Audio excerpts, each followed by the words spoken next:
D'énergie, difficile de chauffer les vieux logements mal isolés, même si depuis 2013, le ministère de l'Environnement a mis en place un programme d'aide, le pacte énergie-solidarité, trop peu connu. Il permet pourtant de financer les travaux d'isolation et surtout de diviser la facture d'électricité par deux. Un exemple avec Laurent Delsol et Olivier Cresta. Cette maison est mal isolée. Une équipe de spécialistes vient poser de la laine de verre dans les combles. 21 mètres carrés. Tarif habituel de la prestation, 1 500 €. Mais pour la propriétaire, c'est 1 €. Grâce au pacte énergie-solidarité.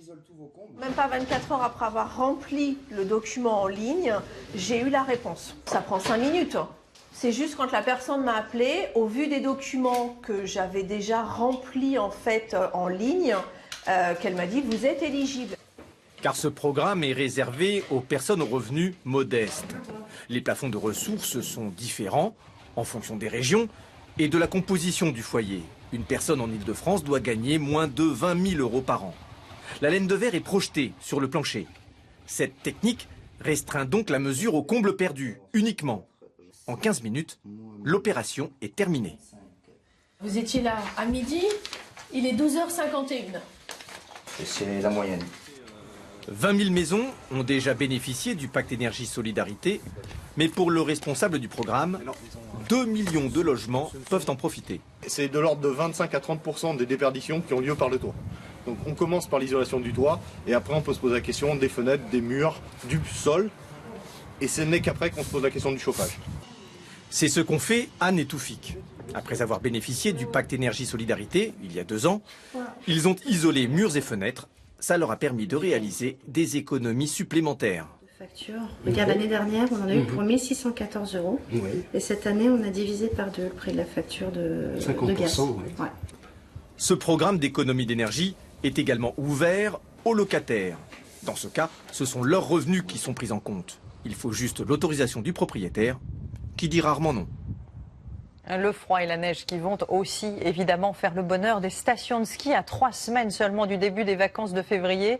Certaines font d'ailleurs déjà le plein ce week-end. C'est le cas d'Irati dans les Pyrénées où les chalets perdus dans la forêt ont trouvé preneur. Grégoire Guisteau et Christophe Brousseau. La neige tombe généreusement sur les Pyrénées. Pour accéder au chalet, il n'y a pas le choix. Touristes et bagages doivent abandonner leur voiture pour finir le voyage. On avait pris un chalet éloigné pour être tranquille, là heureusement qu'il y a la cheminette. Ce couple de Landais s'apprête à passer 3 jours ici, sans télévision ni wifi, mais avec juste ce qu'il faut de bois pour se chauffer. Nous avons des métiers où on voit beaucoup de gens et là ça fait partie des moments où on peut s'isoler et vivre enfin quelques jours ou quelques heures entre nous deux. Voilà. Les 39 chalets d'Irati affichent complet ce week-end. 40 km de chemin de randonnée au milieu de la plus vaste forêt de hêtres d'Europe. Ici, pas de remontée mécanique, juste le silence de la nature. C'est super agréable, il y a une poudreuse magnifique, on s'en fait une super rando et on n'a vu personne, c'était juste magnifique. On a vu quelques traces d'animaux, c'est tout. En famille, le programme est un peu moins sportif, mais les enfants apprécient cette nouvelle ère de jeu et au miracle, on oublierait presque les écrans restés à la maison. Non, ça manque pas. Bon, je joue encore un peu, mais bon, ça manque pas, non. Luge, peut-être un peu de raquette cet après-midi, puis on va revenir au chalet, un petit jeu de cartes, un petit apéritif et puis un bon repas. L'arrivée de la neige est aussi tardive que l'an passé, mais les professionnels du tourisme espèrent bien rattraper leur retard dans les prochains mois. La saison hivernale a commencé depuis ce week-end, puisque la neige s'est enfin décidée à venir. Et effectivement, pour nous, pendant 2-3 mois, là, c'est la grosse saison. Et lorsque la tempête s'éloigne, les montagnes enneigées du Pays Basque assurent un spectacle d'une rare beauté aux promeneurs. Dépaysement assuré. Au Mali, François Hollande a fait ses adieux aux chefs d'État africains qui ont salué également son rapport, je cite, sincère et loyal au continent. Le président français a rappelé combien son mandat avait été marqué par les opérations militaires au Sahel et en Centrafrique. Et alors qu'il quittera le pouvoir dans 4 mois, il a eu une phrase qui ressemblait presque à un regret. Écoutez-le. J'ai été accueilli sur le sol africain et j'y ai effectué 32 visites officielles. Disant cela, je ressens un goût d'inachevé, qui aurait dû finalement justifier d'autres prétentions. Mais je veillerai à compléter mon expérience tout en revenant là où je suis déjà allé. François Hollande qui ne soutient aucun des candidats de la primaire à gauche, des candidats qui vont à nouveau débattre aujourd'hui. Et celui qui a le plus imposé ses thèmes de campagne est sans aucun doute Benoît Hamon avec son revenu universel. Certains disent même qu'il est déjà le François Fillon de gauche, mais a-t-il l'endurance nécessaire? Son portrait avec Valérie Nataf et Olivier Cresta.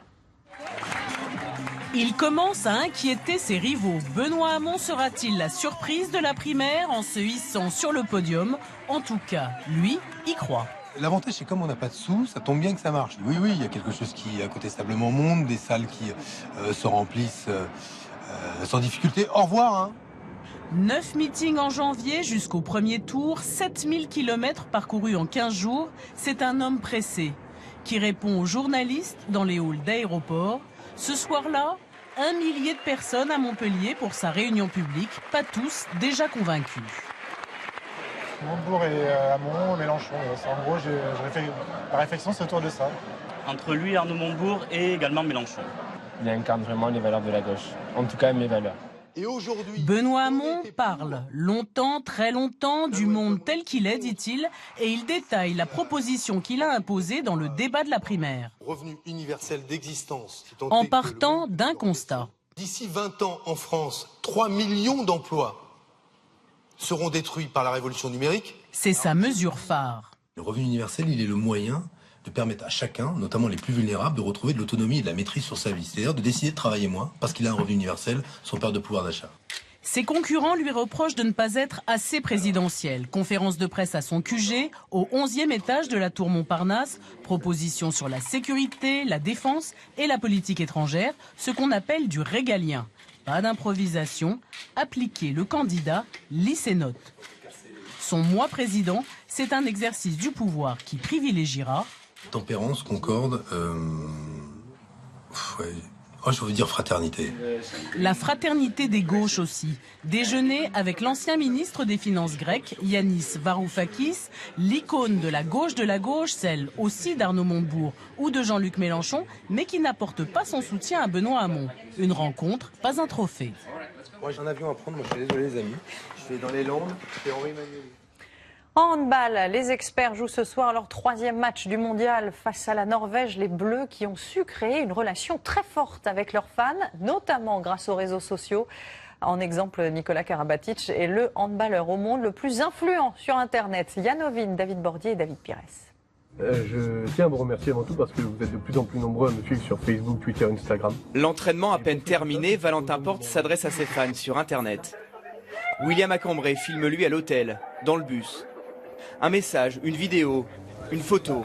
Les Bleus partagent un peu de leur intimité tous les jours. À travers nos réseaux sociaux, je pense qu'on essaie aussi de faire plaisir aux gens, de leur montrer que, et c'est la vérité, qu'on est très accessible. J'adore ça, c'est important d'être proche des fans parce que voilà, on essaie de répondre à leurs questions, de leur communiquer un peu ce qu'on fait. Cédric Sorando affiche publiquement le soutien de ses nièces et de sa fille. Certains n'hésitent pas à dévoiler leur sphère privée, comme Nicolas Karabatic, le handballeur le plus suivi, avec 1 million d'abonnés sur ses différents comptes. Ça permet aussi d'avoir une interface pour nous par rapport à nos sponsors, nos partenaires. À peine la blessure confirmée hier midi, Luka Karabatic alertait ses supporters. Depuis ce coup dur, l'atmosphère est un peu moins joyeuse dans le groupe, mais l'équipe reste appliquée et détendue. Voilà, il y a une très bonne ambiance et il faut parce que voilà, quand tu vis un mois ensemble, c'est quand même bien. L'enjeu de ce mondial dépasse le côté sportif, mais la communication ne sera réussie qu'en cas de victoire finale, le 29 janvier. Et 6 mois après les Jeux Olympiques de Rio, prenons des nouvelles de nos médaillés qui, pour la plupart, n'ont pas vraiment pris de vacances. Mélina Robert-Michon avait décroché l'argent au lancer de disque. Elle ne pense évidemment qu'à une future médaille d'or et s'entraîne 7 jours sur 7. Mathieu Perrault et Pascal Marcelin l'ont rencontré. Regardez. Loin des projecteurs de Rio. Loin des émotions de ce 16 août 2016.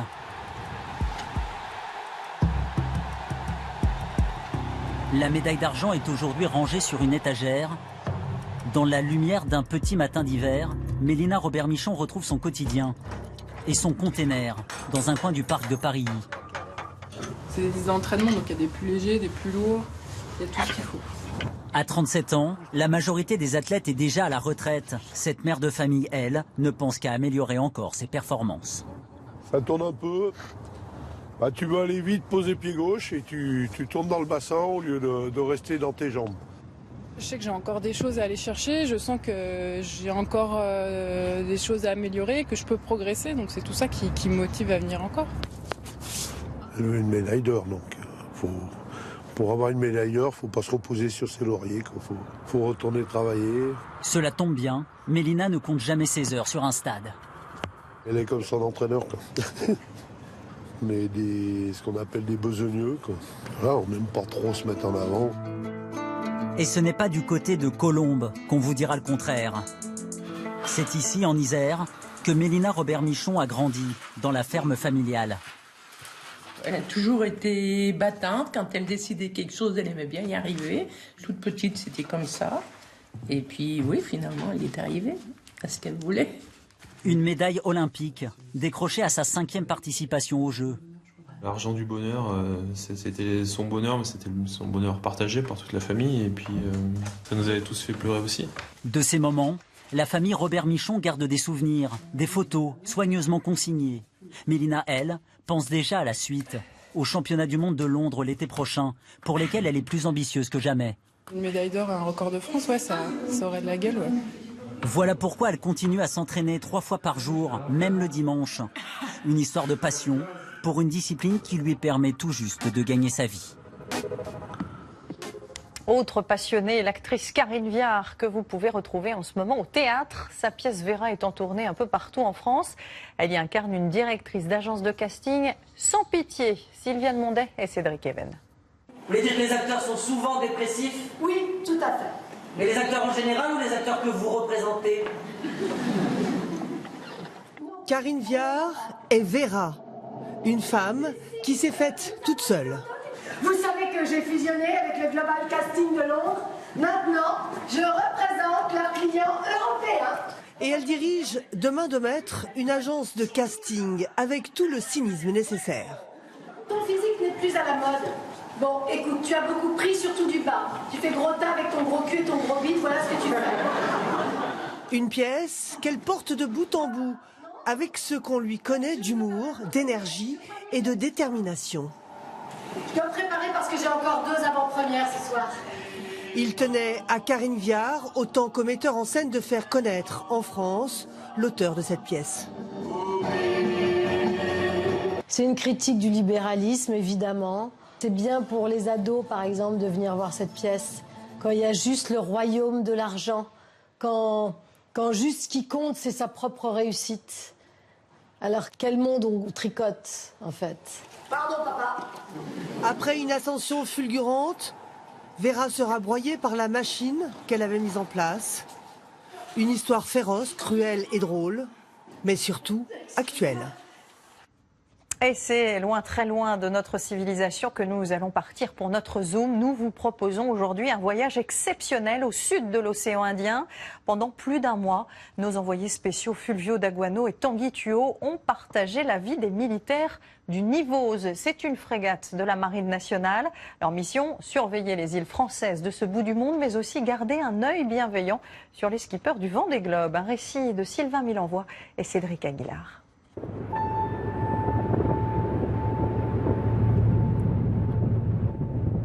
Autour,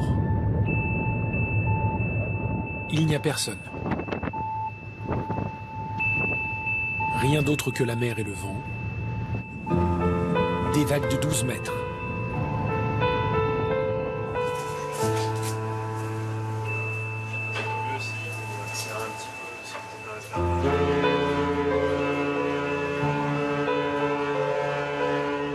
Le Nivose, seul face à l'océan. Attention, on va rouler, attention, on va rouler. Lâchez les côtes. On rentre les ailerons de stabilisation.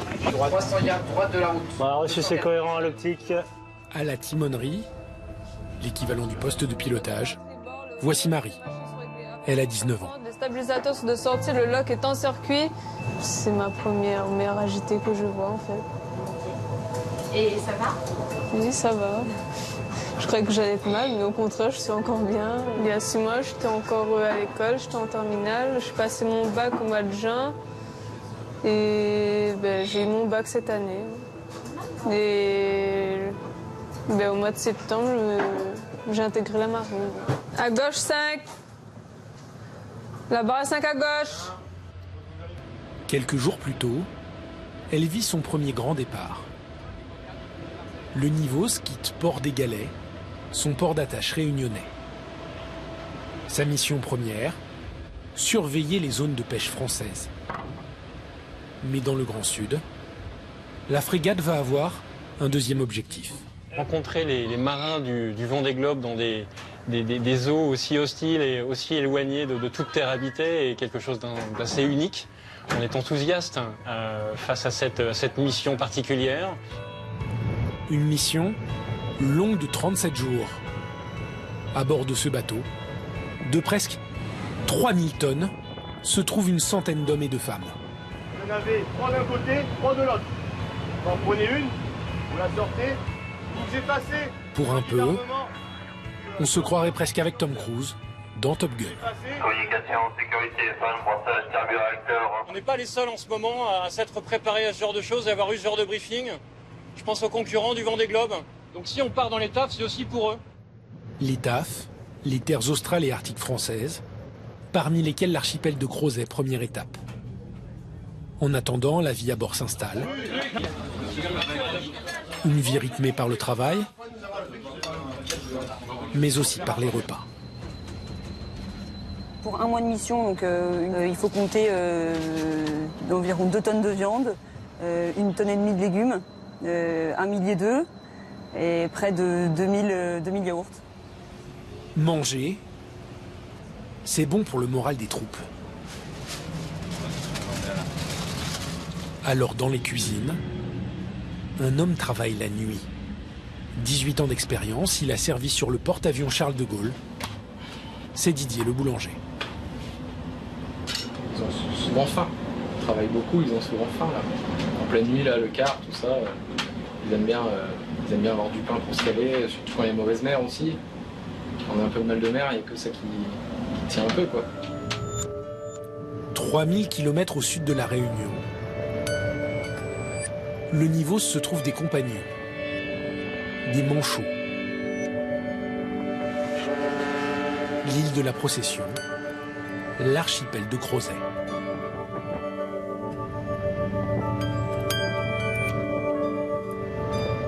I see it all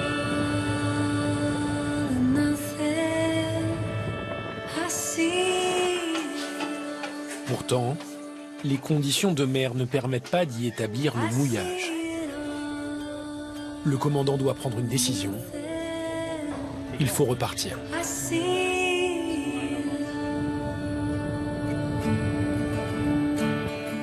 Direction les îles Kerguelen, 1400 km plus loin, où le Nivos attendra le passage des concurrents du Vendée Globe. 1000 nautiques après 1000 nautiques, la frégate avance au rythme des exercices. Exercices physiques, exercices militaires, exercices techniques, exercices mécaniques. Une vie presque monacale parfois. La messe est dite dans le hangar de l'hélicoptère. Car le Nivos est d'abord un bateau de guerre. Alors il emporte avec lui cet appareil de type Panthère. Une arme, mais pas seulement. On peut être amené à aller récupérer des marins en perdition, un naufragé. Donc on est entraîné, on s'entraîne régulièrement à ce genre de mission. Et ça fait partie en fait de nos missions permanentes. Devant l'hélicoptère, un homme s'adonne à un drôle de ballet. Je suis pas danseur, là. Je suis plutôt... Danser avec les stars, ce sera pas pour tout de suite pour moi. Et pourtant, il maîtrise parfaitement sa chorégraphie. C'est le chien jaune. C'est ainsi que la marine nomme le guide de l'hélicoptère au décollage et à l'atterrissage. À quelques milles nautiques du Nivôse, après 13 jours de mer, les îles Kerguelen.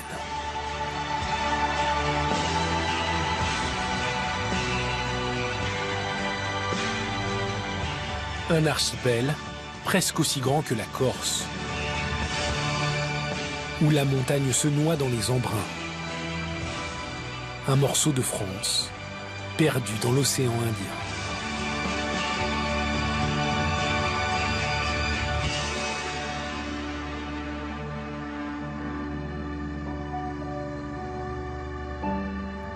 Pour son premier voyage, Marie va mettre pied à terre.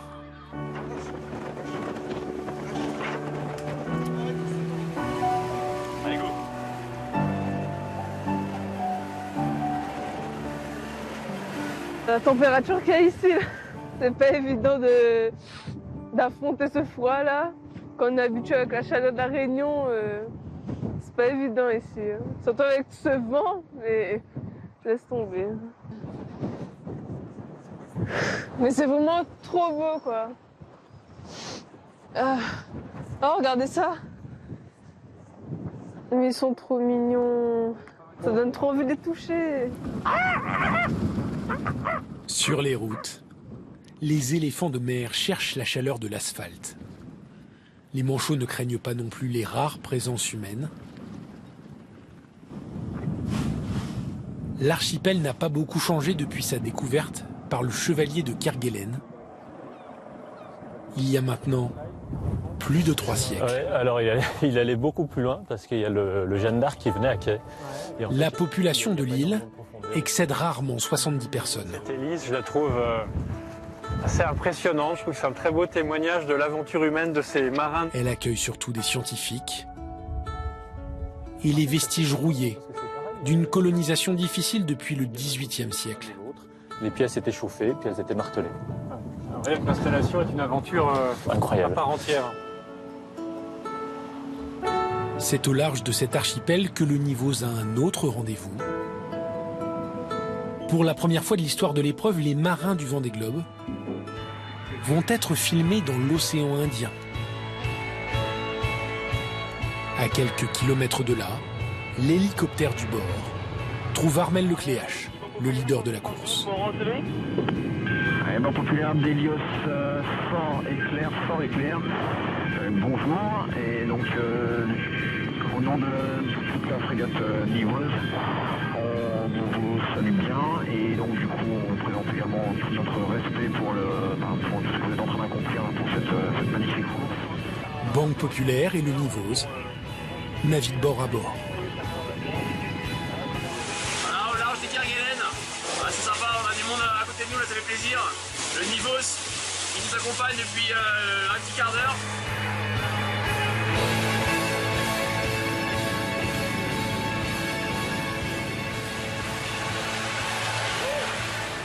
Ça fait plaisir de vous entendre, de présence humaine, ça fait du bien. Après 23 jours de mer, on a fait plaisir d'entendre du monde comme ça à la VHF et d'avoir des camarades français ici en plein milieu de l'océan Indien, ça fait plaisir. Quelques dizaines de milles nautiques derrière Armel Lecléache, le deuxième de la flotte se profile. C'est le Gallois Alex Thompson. Monsieur le boss, this is Helios on channel 16. Pas envie de nous parler. French helicopter, this is Chico Boss, go ahead over. Thompson sort de sa cabine. Malgré le gîte, il brandit l'Union Jack, le drapeau du Royaume-Uni. Somebody like Carmel, he keeps the pace, it makes me work hard, and makes it very interesting. Hi guys, well I've just gone past the Kerguelen Islands and the French TV station TF1 stuck a naval helicopter up there with a cameraman, and they came and had a look. It was quite windy, 25 to 30 knots. I guess I won't see the footage until I get home, but no, it was nice to see some other people. Des gens, des militaires, repartis accomplir la mission que leur a confiée la Marine nationale, faire respecter la souveraineté française dans des zones de pêche exclusives. Une quinzaine de jours de mer,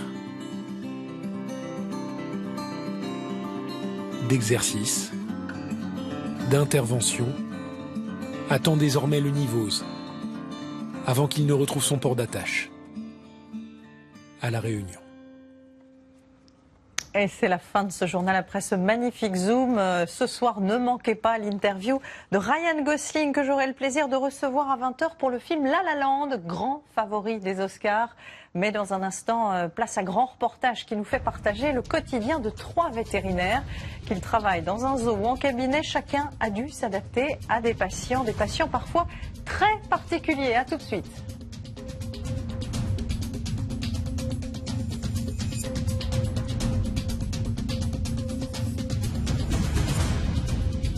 Après quelques semaines de